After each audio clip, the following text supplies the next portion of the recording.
Hello, and what is going on, everybody? It is Master of the TDS, and I am joined by my lovely wife, WritingRaven. And we're back for another episode of Psycho-Synopsis. Indeed. The segment where we summarize all the Psycho for you. Just a scattering of topics throughout the week, all summarized into a neat little package for you to enjoy and consume at your leisure. You're welcome. We got a couple topics to discuss today, some which you'll be familiar with us covering before. Without further ado, I think. Let's jump into it. First up, we have Twitter. I have the power of the checkmark. The social media service, which is undergoing changes from its new owner, Elon Musk, has descended into a messy swirl of spoof messages and parody accounts, just like it did before you could pay for verification. Pretty much. Some people have very strong opinions on this. I got a check mark. I have one now. Because mainly for fun. It is very fun. But it was also because of the idea of being able to post long-form content and get monetized and all that kind of stuff that might be coming in the future. That said, I do think people are right when they say that, you know, having it be where anybody can get a checkmark is a problem. Because there have been accounts that have, you know, been impersonating. To be fair, impersonation accounts have always existed. That is true. They've always been there. They just didn't have check marks. Now that they do, it's like, oh no, it's such a much bigger deal. Yes and no. Well, now they at least get found out faster. True. Here's what I suggest. This is what I would think would fix it. One of two things. One is they make it that in order to get verified, you have to actually like show like identification or something like that, which some people I know wouldn't be a fan of. Or, easy fix here. Two things. One is that an account must be active for a week on Twitter before it's able to qualify for Twitter Blue. That would work. Meaning that people can't just make throwaway accounts and immediately get a blue check mark and go ahead. It would reduce the amount of bot accounts and alternate accounts for some people. That's true. Also, I think that whenever somebody changes their name, you should have to be, you can change your name, but you have to wait 48 hours to change it again. I know that's a lot, but it would also prevent people who were trying to troll from getting away with it. Because a lot of these people, what they're doing is they're trying to troll, trying to whatever, and they also want to get clout. So if you make it that when they change their name, first off, people won't be able to make throwaway accounts as we just discussed, but if you make it when you change their name, they no longer can change it again for 2 days, it makes it a lot easier for them to get caught now, doesn't it? Oh, yes. Now, again, I'm not saying there isn't problems with people in parody accounts. There's always been parody accounts, and having them have kind of blue check marks or whatever is a problem. However, I think the people who are saying that Twitter's burned to the ground or whatever are ridiculous. That is an over-exaggeration beyond over-exaggerating. I don't agree with everything that Elon Musk has done. But Twitter as it was not sustainable. And everybody knew it. Oh, yes. Now, the potential for change is there. He's not even owned it a month yet. These people saying, it's burned to the ground, it'll never be the same. Calm down. And even though they're saying that, they're still on Twitter complaining about Twitter. I'm gonna leave if Elon Musk buys Twitter. Stays. I'm gonna leave if Elon Musk takes Twitter. Stays. It is both ridiculous and hilarious to watch. Yeah, so again, I'm not saying there aren't some changes that need to be made. There definitely are. And I think we can all agree on that. But I also think that change at any point now is good. It's a good thing. And instead of immediately assuming the worst, we should give him the benefit of the doubt. Yes, he's run other companies before. I think he does at least know what he's doing. So why not give him the benefit of the doubt? In a couple months, if things haven't changed or gotten worse, you want to claim that he's not doing well, whatever, then I could hear it. But right now, give him at least a month. Come on. It's only been, what, 2 weeks? Whatever. At this point, all I know is I have the power, and it makes people annoyed, so. Yeah. Anyway, moving on. Next up, we have Wednesday. Can someone let curiosity kill this already? Please. Wednesday's new school isn't like her old school.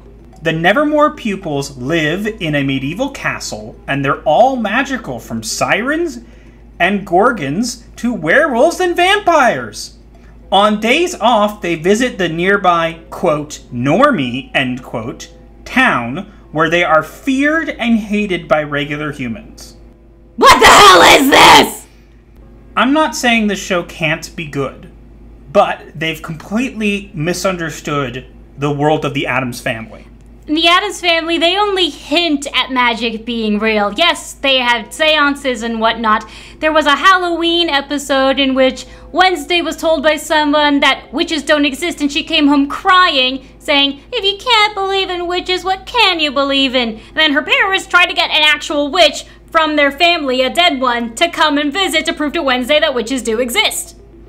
But there's never been, like, werewolves and gorgons and sirens. I mean, you see in the movie and sometimes in the TV show, they have wacky relatives, like someone with two heads, Cousin It. But it's like, oh, we wanted to make like a magical school for outcasts. And it's like, and you also wanted to make it fit with the world of the Addams family. And your big idea is to call regular people normies. Are you stupid? Yes, they are. And also to make it like, you know, there's never been actually, like, confirmation of magic or whatever. We're just gonna, like, go ahead and, like, confirm it now because reasons. I guess the Uncle Fester having an electrical charge counts for something? I mean, I would say that's a supernatural power. I wouldn't say that that's him being a werewolf or a gorgon. Yeah, and apparently that blonde girl there, who's her roommate, is a werewolf with rainbow nails. Yeah, her nails apparently grow. They're rainbow-colored. Ew. We've already committed to reviewing it, and actually, as of making this video, I think it's about 9 or 8 days away. Yeah, about 9 or 8 days away. I got a reminder on for it. It will be airing around Tuesday. Our plan for this is we're going to probably watch an episode, then kind of record it as if we were doing it live, but making it local, and then editing out a couple things if we need to, and then kind of throwing it up on the channel. So you guys should be getting reviews pretty quickly after we do it. I don't know how frequently we'll put them out, but either way, this whole thing is just ridiculous. Yes, the school itself looks cool, but it doesn't actually fit with the world of the Addams family. If you wanted to make a school about goth kids, just make a school about goth kids. Have you guys ever seen St. Trinian School for Bad Girls? They had a whole clique of goths, even though they called them emos, but they actually were goths. And it was awesome! There. The neighbors are gonna get mad again. I don't care! I just want this to be good, and I'm so scared that it won't be. We'll see. We're gonna give our honest reviews of it, and right now, just what we've been seeing, the more that comes out about it, the less confidence we have that it'll be good. To be fair, though, I want to make it very clear. If it turns out that it's actually decent, we will say so. Yes. But from what we see, not having high hopes for it. Yeah, we're going into this expecting it to be bad. Maybe Jenna Ortega will actually surprise me. And you want to know what the worst part about all these promotional things are? They've barely shown Christina Ricci. You would think that if you want to market this show to get people to watch it, if you say you're going to cast Christina Ricci, actually show Christina frickin' Ricci! I guarantee the reason they're not showing her is because she's barely in the show. Yeah, probably. I guarantee that's the reason. Yeah, that's gotta be. Anyways, so we'll keep covering this and expect reviews when the show drops. Yep, that's really all that we can say. Moving on. Next up, we have Reincarnated as a Slime. The popular isekai anime, That Time I Got Reincarnated as a Slime, is getting a 3rd season. 8-Bit is also wrapping up the franchise's first feature-length movie. This is a really good isekai, by the way.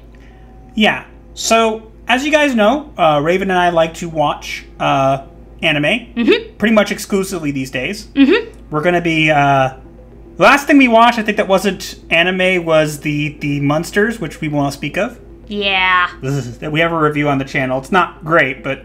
Yeah, check it out for yourselves if you want to die of cringe. We had some technical difficulties, so just keep that in mind. But this is a show that we really like. At first, we couldn't get through it. But then we ended up kind of getting through it, and then it was, like, really good. Yeah. So we're looking forward to this. Obviously, it's still probably a ways out. Yeah.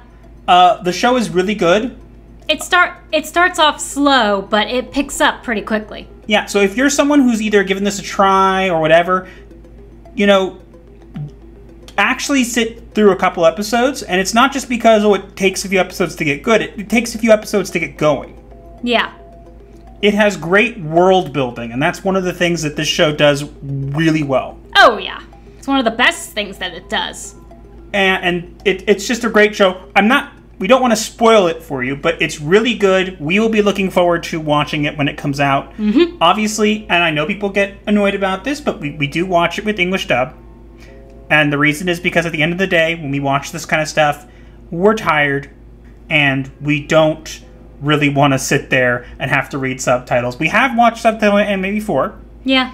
But it's not our go-to, so we prefer to watch it, English dub. I know some people don't like that because it gets censored, whatever, and that's a whole different topic for a different day. Yeah. But this show has been consistently good from what we've seen and what we've watched, and we're looking forward to enjoying it when it does come out. Again, I think the movie's coming out first. I think it's called Scarlet Bond. Looking forward to that when it comes out. Oh, yes. I guess let us know if you guys want us to review it. Maybe we'll start doing that. Maybe reviewing anime? Again, we're not trying to step on anybody's toes in the community. We know some people do this already, and that's okay. But, if you guys are interested in us reviewing some of that stuff, let us know. Yeah, please. But, yeah, looking forward to this. Some good TV. And, yeah, we'll go from there. Indeed. Moving on. And next we have Kevin Conroy. Rest in peace. In a significant and heartbreaking loss for his family, friends, fans, and ultimately the overall realm of comic books, iconic Batman voice actor Kevin Conroy has passed away at the age of 66 following a reportedly short battle with cancer. Aye. Yeah, everyone was in tears, pretty much. Yeah. I remember hearing him. Again, I didn't religiously watch Batman the Animated Series, but I do remember seeing a lot of it when I was younger. He also voiced Bruce Wayne in Batman Beyond. Yeah, I saw that, and I saw stuff again, he's iconic. You hear his voice, and you immediately recognize him. You immediately hear Batman. Yeah, it's so sad. He was only 66. Just how cancer is. Yeah. It's really unfortunate. So, we didn't want to start off with this. That's why it's put a little bit in.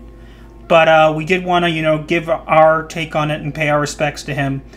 He will be missed. Very much so. I don't think that I'll ever think of Batman and not think of his iconic voice for him. Yeah.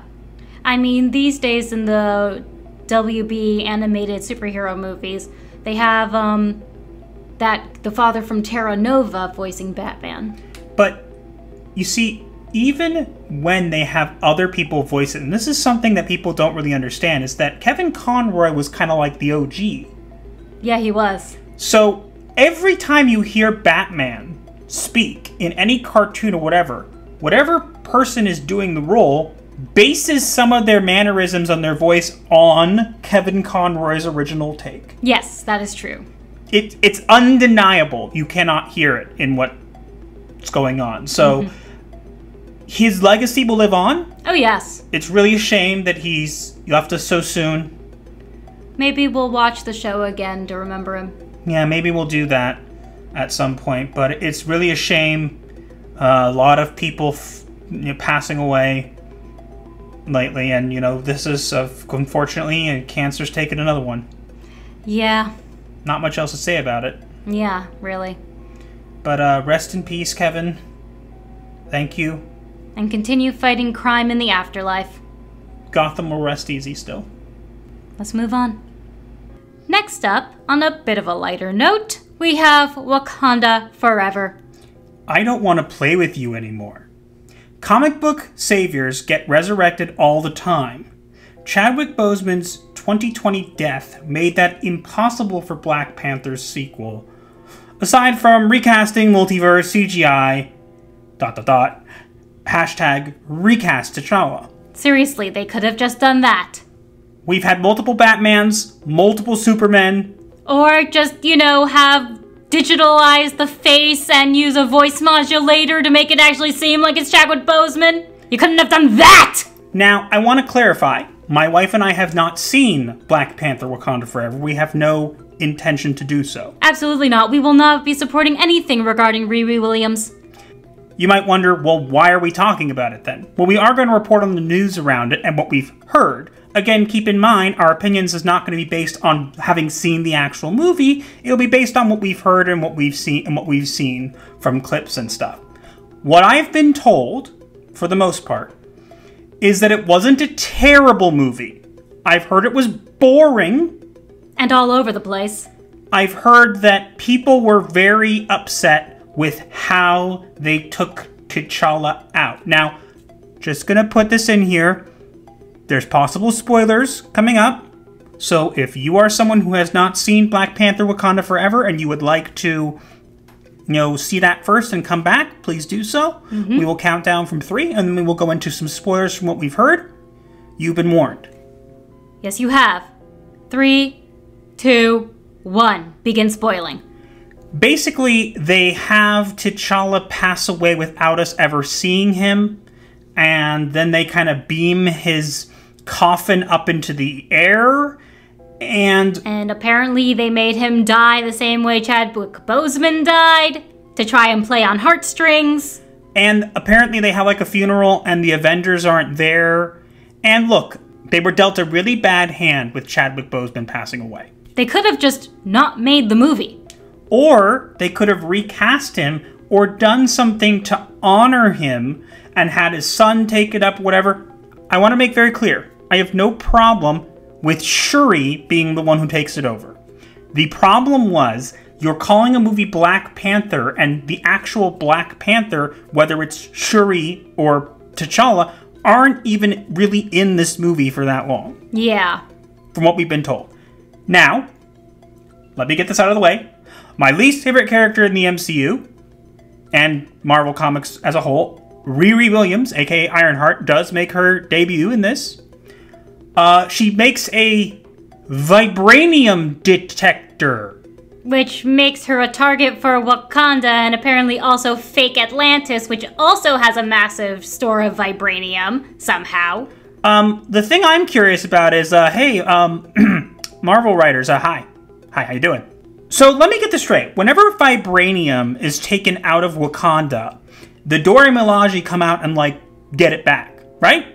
Usually they send out spies, whether Dora Milaje or people they train to fit in with Earth Society.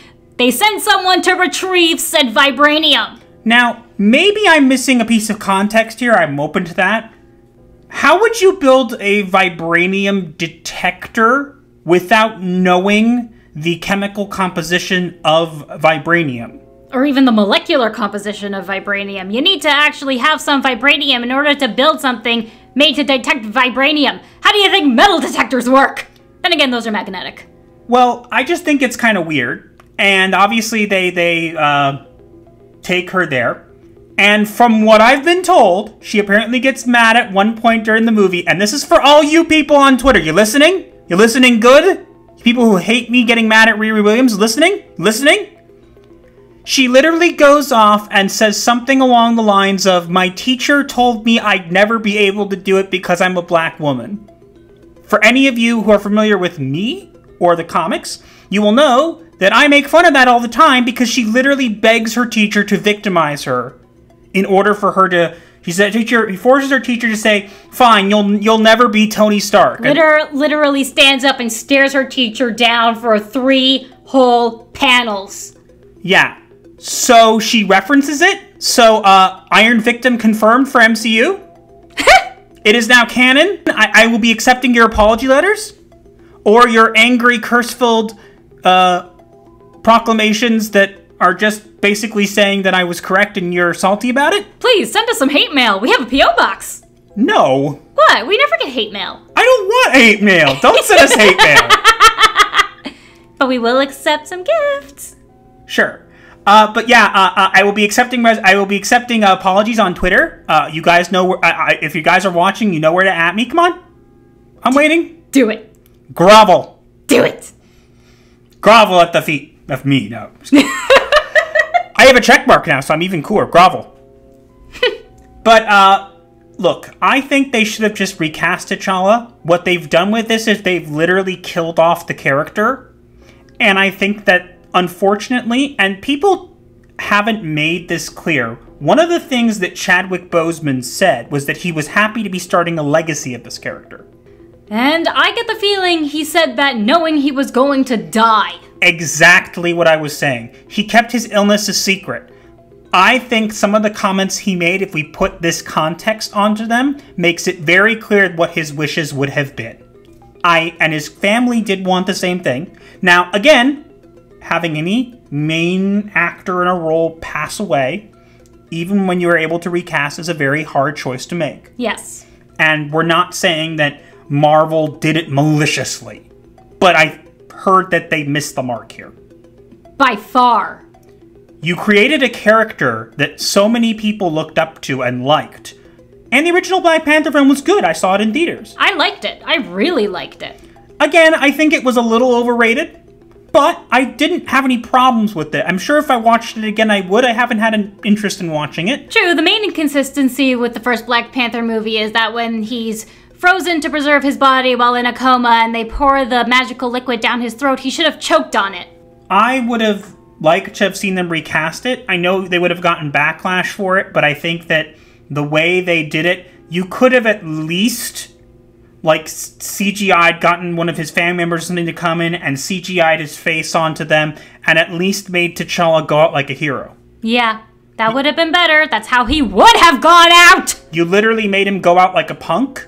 Like, he just gets sick and passes away. And again, I know that's what happened to Chadwick Boseman, and I'm not trying to say that they had to be, you know, different. I'm just saying in general, I think they could have pulled it off better. There are other inconsistencies with this movie, that apparently Namor's, like, barely in it, and apparently everybody refers to him as Namor except for himself, so... Oddly. And doesn't he get his powers from liquid vibranium? Yeah, that's what I've been told, apparently, that he gets his powers from liquid vibranium that, like, seeped into the water. I don't know. How? Because Wakanda's supposed to be a landlocked country! Don't ask questions. Just consume product and then get excited for next product. Yeah, but look, they were dealt a bad hand. I understand that they probably weren't able to do what they wanted to. It was a 2.5-hour movie, and a lot of what I've read from reviewers, including critics... They all say that it was too long and could have easily shaved off at least half an hour. They basically say it spent too long setting up side characters, like, for example, Iron Victim, aka Riri Williams, to have her spin-off series, which, again, that's gonna be a train wreck. You want to review it? I don't know.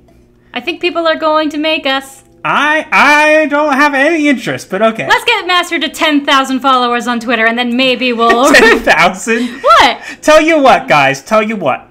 We have a goal, okay? Our goal is we would like to get to 2,000 subscribers by the end of this year. We are very close. Yes. We are a little over... I think we're a little over 150 away. Mm-hmm. If you guys can get us to 2K subscribers by the end of this year, I will review Ironheart where it comes out. And I will do that, but again, that's the requirement. Come on, people. You want to see him suffer, don't you? What? I love you too. Come on, they're making me suffer with Wednesday. I have to suffer by proxy. And so I have to suffer by proxy with the Iron Victim. Anyways, this is going on long enough and we still have other topics to get to. Yeah, but seriously, guys, get us to 2,000 subscribers and we will review Ironheart. And don't forget, guys, Wakanda forever. Moving on. And next up we have Star Wars writers. Did I leave the lore in here? Obi-Wan Kenobi writer Andrew Stanton recently admitted he felt he was handicapped in his storytelling possibilities by having to adhere to canon, but disregarded canon anyways. I hate this guy. Dude, look. At this point, I've made myself very clear about Star Wars and how I feel about it. I think I'm very apathetic to Star Wars at this point. Anybody who's watched the channel or knows me from Twitter knows that I'm not that interested anymore. But the reason we're covering this is because, first off, we like to chronicle its demise, as we said. Mm-hmm. But also is because Raven has some words for this wannabe writer that she wanted to convey to him. So I will pass it over to her. Thank you, my love. Canon is a major part of any type or genre of storytelling. Anything you do in a world that you created or that you're writing for, that someone else has created, must adhere to the set rules and guidelines for that universe. George Lucas was very clear in his world building, his galaxy building, I should say. Literally everything was already set for you. All you had to do was add a few characters, stick to the proper dialogue, do your freaking research to figure out how these characters would behave, what they would say, how they would act, all of that. It's what I do when I'm writing, and writing something for a different universe, fan fiction, let's say. I literally sit down, do my research, read other things, watch other things, so I know how those characters behave, how they talk, and all of that, so that I know the world I'm building on further. You are no writer in my book if you think that having to stick to canon, the pre-existing lore and history and rules of that universe, if you think that's a handicap, you're not a real writer. Sticking to canon when writing in another person's universe is fun, is challenging, and I absolutely love it, and I hate you. Pretty strong word, but I hate you for destroying it, for saying this, and then destroying it anyway. Basically, this person has decided that a handicap is having to adhere to canon, and the funniest part is, as Raven just brilliantly said... As I ranted, you mean? Well, yeah. What she said was, one of the things is that actually having to fit a story within the confines of the canon can be a challenge that any real writer would absolutely love to take up. This person has made it clear that not only did he feel handicapped, he didn't even adhere to the lore, to be fair. Now, you can keep in mind that there might have been some contingency issues or whatever regardless, but he says this, it handicapped him, but he still went ahead and broke the lore anyways. So not only are you an idiot, now you're a hypocrite too. That's why I've become apathetic to it, is because, you see, I think Raven's still in the anger phase. Well, I'm mostly in the anger phase regarding all the writers because it makes me embarrassed to be one. But as you said, he's not a writer. No, neither are the people working on The Witcher, but that's another story. Fine, let's move on before I get angrier. And lastly, we have Indiana Jones 5. A new rumor claims that Indiana Jones 5 test screenings are abysmal and that Disney is in panic over their poor ratings. No surprise! Now, some people may know where this comes from. This information was acquired by the YouTuber Doomcock, so we have to give him credit for that. Hail Lord Doomcock. What we're here to discuss is that I actually think he's correct on this one. So do I. What they've been saying for the longest time is that they're going to have this as be like a passing of the torch for the franchise. And from what we've heard, and their plans are to take Phoebe Waller-Bridge. You may know her from, if you ever seen Solo, a Star Wars story. She played that droid, what the heck the name was? I don't remember, and I don't care. But yeah, she played a robot. That wanted freedom for robot kind, or I don't know. Anyways, we've covered this slightly before, but basically they want to have her take up the mantle of Indiana Jones at the end. And according to what we've learned is that that's what their plan is for pretty much every ending that they've showed. And the highest they were able to get with audiences was a 35% approval rating. Oh dear, that's worse than I thought. So, I mean, what did you think was going to happen, Disney? Seriously, what?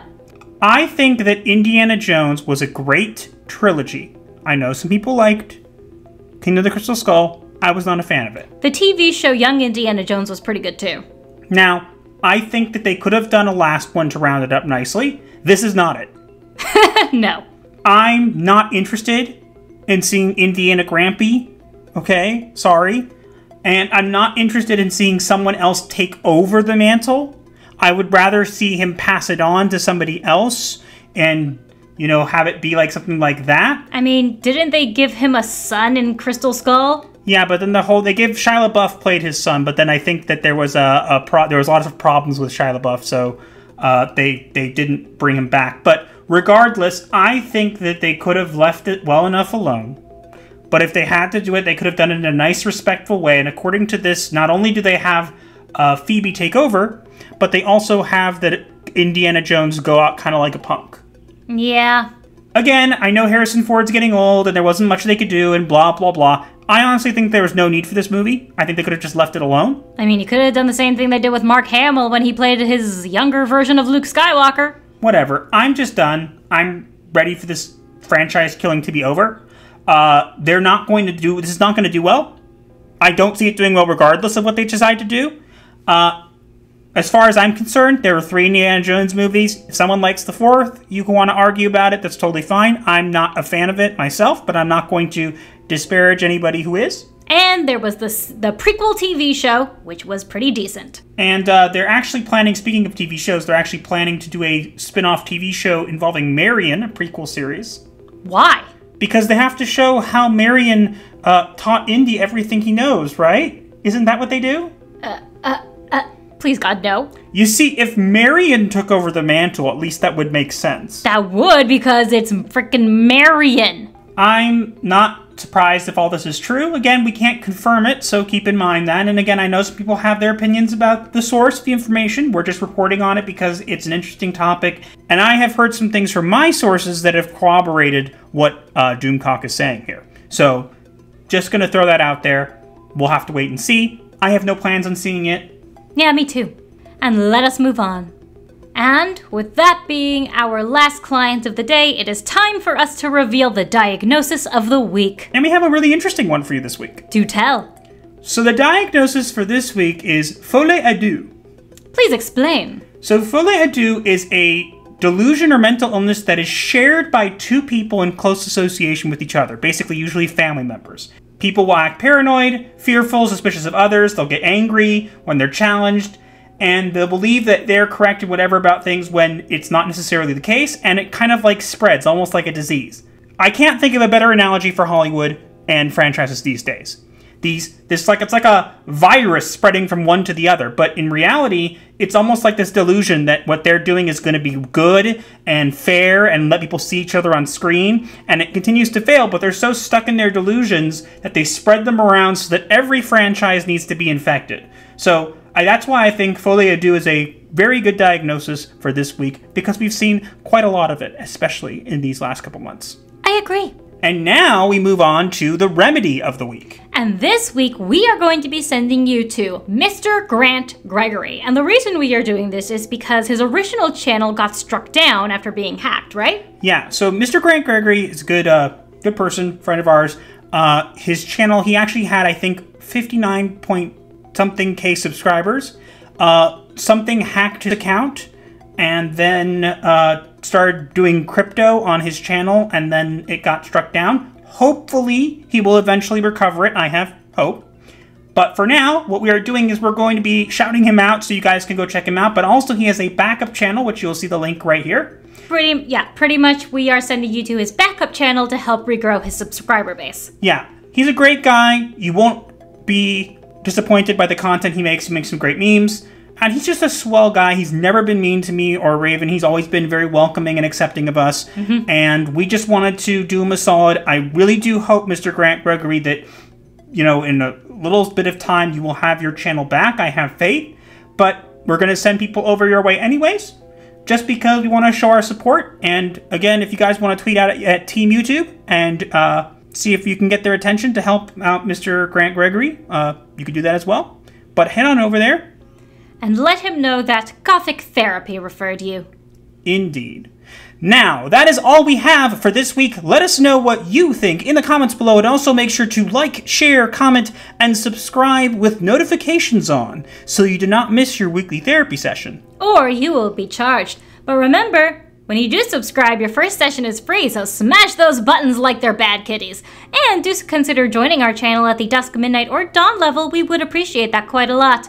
You can also find links to all of our socials in the description below, as well as links to our merch store and our Discord server known as The Clinic. Be sure to check them out.